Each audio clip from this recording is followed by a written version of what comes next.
వరుస విజయాలతో ఊపు మీద ఉన్న నాని కొత్త సినిమా నిన్ను కోరి ఈరోజే థియేటర్లోకి వచ్చింది. ఇప్పుడు ఆ సినిమా రివ్యూ ఏంటో చూద్దాం. ఈ సినిమా కథ వైజాగ్లో స్టార్ట్ అయ్యి అమెరికాలో ఎండ్ అవుతుంది. వైజాగ్లో పిహెచ్డి చదివే విద్యార్థిగా నాని ఈ సినిమాలో కనిపిస్తాడు.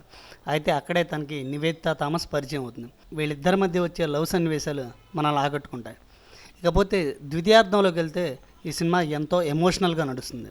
సో ప్రేక్షకులు ఏదైతే నాని నుంచి ఆశించారో అది పూర్తిగా అందిందనే చెప్పొచ్చు. ఇక ఈ సినిమా ప్రధాన బలం సినిమాటోగ్రఫీ అని చెప్పొచ్చు. కార్తిక్ ఘట్టమనేని అమెరికా లొకేషన్స్ని కానీ వైజాగ్ లొకేషన్స్ని కానీ చాలా అద్భుతంగా చిత్రీకరించాడు. ఈ సినిమా ప్రధాన బలాల్లో మరొకటి ఏంటంటే మ్యూజిక్. గోపీ సుందర్ చాలా అద్భుతమైన సంగీతం ఇవ్వడంతో పాటు అలాగే సందర్భానికి అనుగుణంగా బ్యాక్గ్రౌండ్ స్కోర్ కూడా అందించాడు.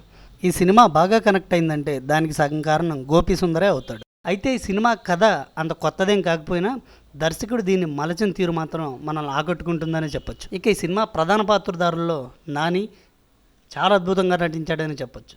న్యాచురల్గా నాని అంటే చాలా బాగా యాక్ట్ చేస్తాడని అందరికీ తెలిసిన విషయమే. అయితే ఈ సినిమాలో నాని యాక్టింగ్ మన చేత కంటతడి కూడా పెట్టిస్తుంది.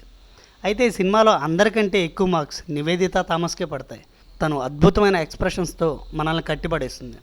ఇక ప్రత్యేక పాత్రలో నటించిన ఆది కూడా మనల్ని ఆకట్టుకున్నాడనే చెప్పొచ్చు. సరైనోడ్లో విలన్గా చూసిన ఆదికి ఈ సినిమాలో ఆదికి ఎంతో డిఫరెన్స్ కనపడుతుంది. ఓవరాల్గా ఈ సినిమా ఒక ఫీల్ గుడ్ లవ్ స్టోరీగా మన మనసుల్లో మిగిలిపోతుంది.